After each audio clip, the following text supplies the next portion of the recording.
Hello, my name is Greg Rogers, and along with my wife Allison Rogers, we've been serving the Cobb and South Lake County areas for over 20 years. Most of that time is Mountain High Coffee and Books, where we serve delicious organic coffee and espresso, fresh baked goodies, and much more. Mountain High is held in a C corporation and owned by Mountain High Community Enterprises, Profit Sharing Plan and Trust. Back in 2003, Allison and I left our corporate jobs in Napa to pursue a more balanced work life here in Lake County.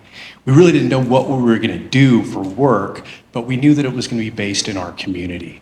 At our first business meeting, Allison and I said, let's create something that feels like home, a third place where you walk in and immediately feel welcome, a place like home.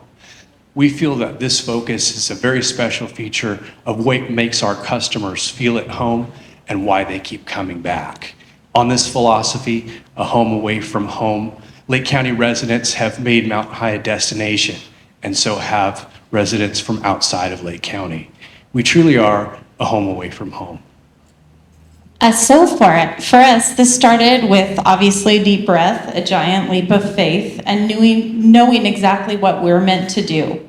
And that looked for us like eliciting a way to support our family, build community, serve our community, and to facilitate that little acorn inside of all of us that wants to grow into a ginormous oak tree. So we looked at our community, how to build it, and saw what we could provide. And that was a special niche where we looked at not only supporting our family, our community, creating jobs, but also giving people a little piece of their day that they could fall in love with. What better place to do that than a home away from home? Over the 20 years we've been in business, we've offered a myriad of products and services. You can catch a glimpse right here. Our offerings are specialty coffee drinks, both hot and cold, fresh baked goodies from Mountain High recipes created with love and care, yogurt parfaits, in-house and on-the-go breakfast items, grilled panini sandwiches, specialty bagels with homemade spreads and fresh veggies, frozen yogurt to top it all off. Allison's creativity has really helped us build a strong and resilient customer base. But in the meantime, it's become apparent that our community and our community members need a place to meet and eat in the afternoons. And so we've been working on new recipes, but we really need to expand our kitchen facility and our refrigeration capacity in order to do that. Now, if you're at Mountain High, you're going to enjoy a fresh, delicious cup of your favorite coffee, a fresh baked good, a homemade meal, a wonderful atmosphere. You'll enjoy a good book or have a meeting with your book club. Plan your next community event or plan your day. Or we work at Mountain High all day. Get acquainted with old friends, get acquainted with new friends. We really are a community center that serves delicious organic coffee and espresso and fresh baked goods. So our mission statement has always been to embrace your creative soul, not just for ourselves, but others as well. One of our greatest aha moments was that we could use our brick and mortar edifice to support other small businesses who don't have one, or other vendors. So as you can see right here, we sell farm fresh eggs daily from local vendors. We support Farmwood Botanicals, Wild Bee Creations, Sharon Turner Jewelry Designs, Mountain Mama Jewelry Designs, all local authors, poets, artists. Chris Holt in the middle there, her 3D laser dragon designs, keychains, and kids' toys. Joanna Parker's famous sourdough bread, Amy's Pet Palace dog products, and Kristen's knitted designs. And so this has really given all of these people, it's been a remarkable business model to be able to support and create a symbiotic relationship with other small businesses in our community. We also donate, promote, and serve community activities and school activities. And essentially, if you ask us to sponsor, we won't say no. We'll work your event for you too if you need us to. Our original business plan included story time for young folks in our projects, author signings, open mics for creative folks of all ages, as well as community events for all. In this slide, we feature primarily our love for music, and in the four corner pictures, we are raising funds for bringing instrumental music back to the Middletown Unified School District. Now, these fundraisers raise funds, but they also raised awareness and enthusiasm for bringing instrumental music back into the school district. Upon our kitchen expansion plans, we plan to get back to this level of community support. Of course, as you all know, when you own a small business, you have to be ready for pivots, and you also have to have plans. So, due to circumstances beyond our control or anybody's control, we have had to make those pivots and plans, the Valley Fire and the pandemic being the most pivotal and impactful circumstances for us. So we really had to dig deep to look at what we were gonna do. And that essentially was continue to create the home away from home, be consistent, continue to nourish our symbiotic relationships with our community and with our vendors, and really take that opportunity to receive new input and continue to grow from there. Mountain High by the numbers, our pre-COVID growth rate was just under 15% per year. Our post-COVID growth rate is just under 13% per year. We started seeing recovery in 2023 when we saw growth over 22%, and our year-to-date through September 30th for this year's just over 28%. We're projecting a growth rate of 25% for 2025, and that's based on current dynamics, as well as the launch of our first marketing campaigns since the pandemic occurred. Our gross margins are still in recovery, and thanks to the One Team, One Dream process, we're in a comprehensive analysis of our margins, and we expect those to return to pre-COVID numbers in the second quarter of 2025.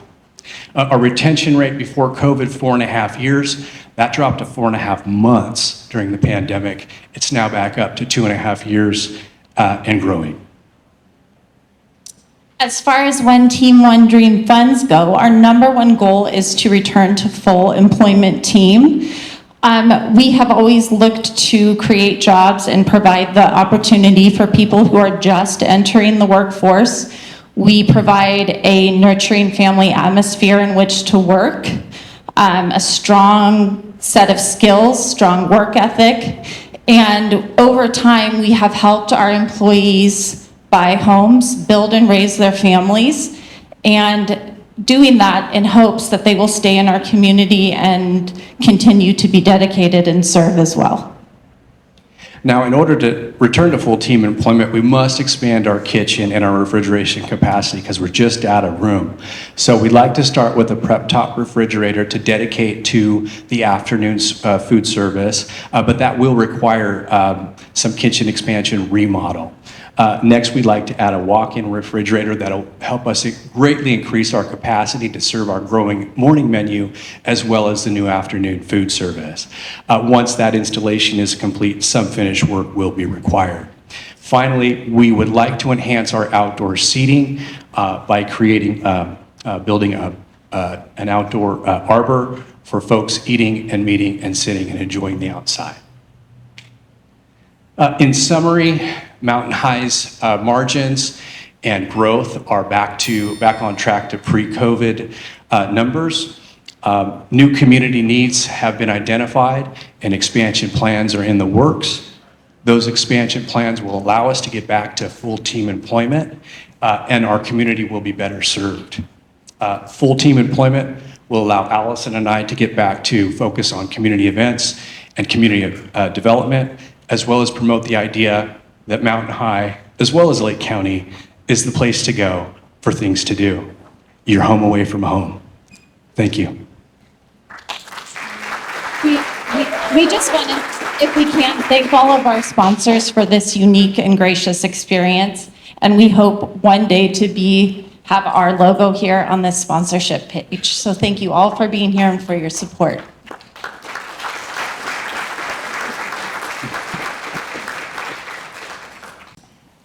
Okay, so thank you very much for presenting this.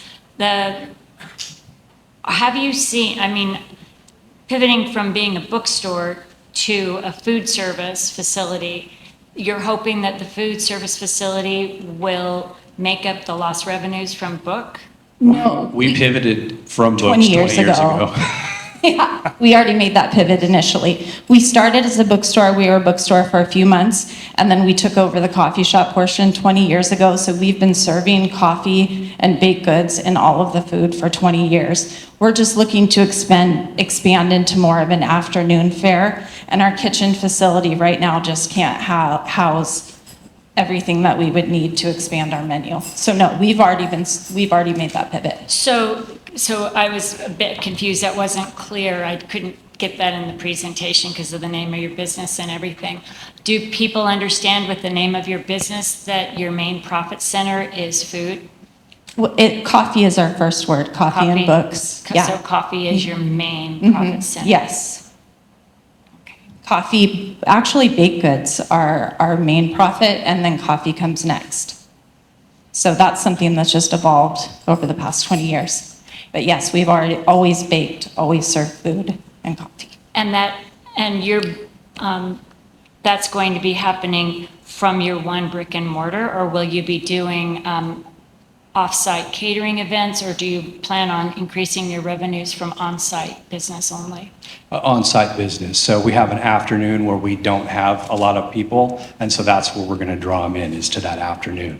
Yeah. So we again, as Allison stated, coffee, lattes, espressos, those are our center, but people want everything around that. So now we've built that morning menu, but the afternoon is where people need a place to meet and eat. So. And one last question, what is the percentage of locals versus, non-locals? New business. Are you having to cater to repeat business?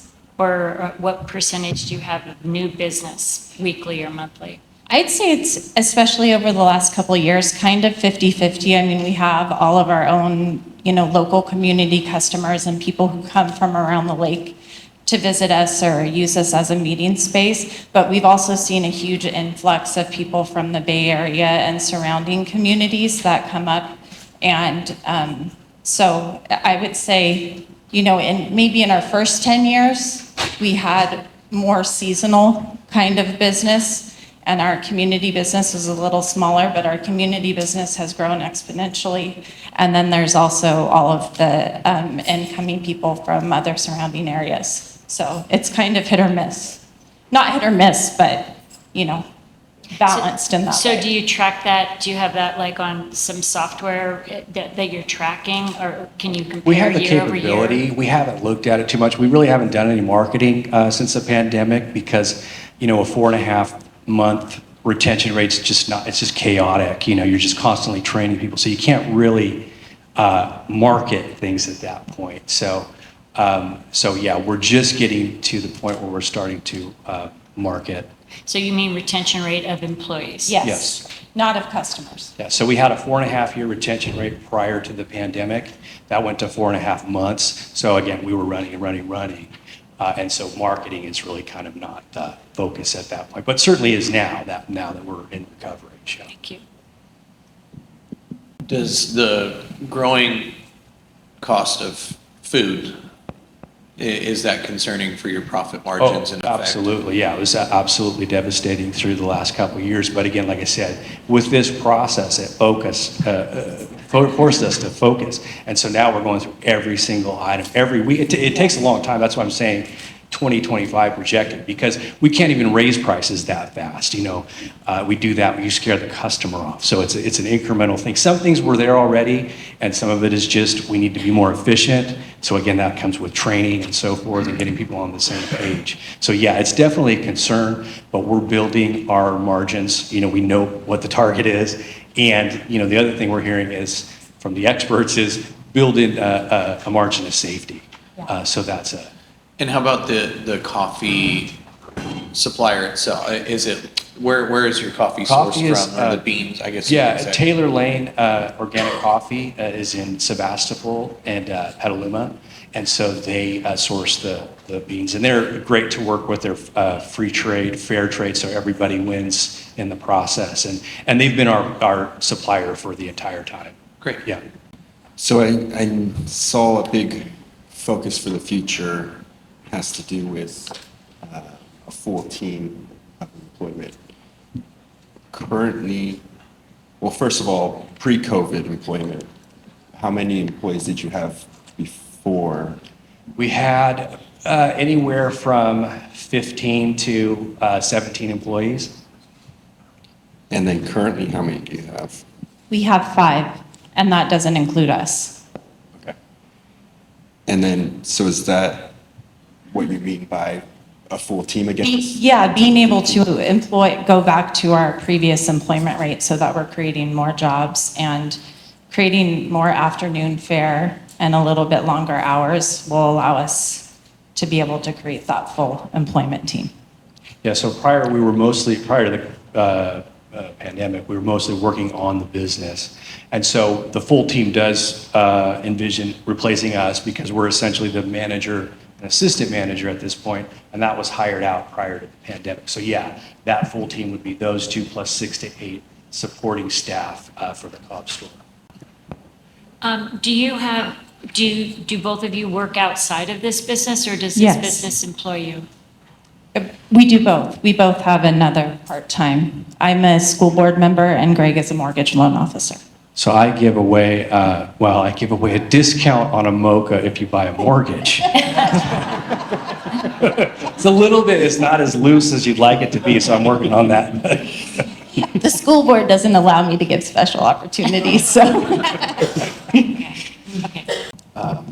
One last question I have, more just for clarity. Are you guys, the live music part, I didn't understand. Are you currently doing that? Is that like something you guys want to do or do more of? Well, or how's we that? did open mics, for example, we did it for 8 years solid and then 2 years after that. So we're doing things periodically, but we just don't have the time to dedicate fully to doing that all the time. But certainly we've got lots of folks that want to do events. In fact, I had someone yesterday say, "When is my dance party?" And so I don't know yet. Ask me tomorrow afternoon. So my last question is, how many competitors in Lake County do you have? Well, in Lake County, quite a few, but I think that our competition really is in the Cobb area. So our own landlords, Hardest Stores, great landlords, but they're going to be one of our competitors because they sell breakfast items and they sell lunch items. So that we're already in collaborative competition with them now. There's a coffee shop about 10 minutes away, but it's really not in an area that is going to be providing too much competition because we're far enough away. We've experienced competitors over the years, but I feel like what we have is something a little bit different to offer. It's not just coffee, it's not just food. It's you can get a book, you can buy gifts, you can get body products, you can hold your meeting space. Like for instance, during the Valley Fire, PG&E staged in our shop and had all their meetings. People did all of their rebuilding plans and used our shop. They know that they can gather there. And so it's not just a quick in and out always. I mean, sometimes it is if you know exactly what you want or what you're looking for. I think that piece sort of separates us from our competition as far as products go and services. Just as far as the goals of creating outside seating and like the kitchen remodel and kind of reworking the menu, right now, so is the outside seating something that's like crucial and necessary? Is the space, it seems like it's a pretty decent sized space. We have a decent sized space. We're just looking to enhance and embellish because there's more and more people, especially in the summertime, coming from out of town, and they come in large family groups. So just having a comfortable space out, not that we don't, and we do have a pretty big area, but we've already had an architect draw up plans and submitted them to Hardisters because they're the owners of the building. So all of that stuff is already in the works, cost included, because they're going to help if that happens with materials and supplies, because they have their building section of Hardisters. I mean, our main focus is obviously expanding our indoor business and what we sell, but also just being able to create a larger outdoor setting so that people can gather. All right, judges, are we set? Yep. All right, so thank you so much. Allison and Robbie.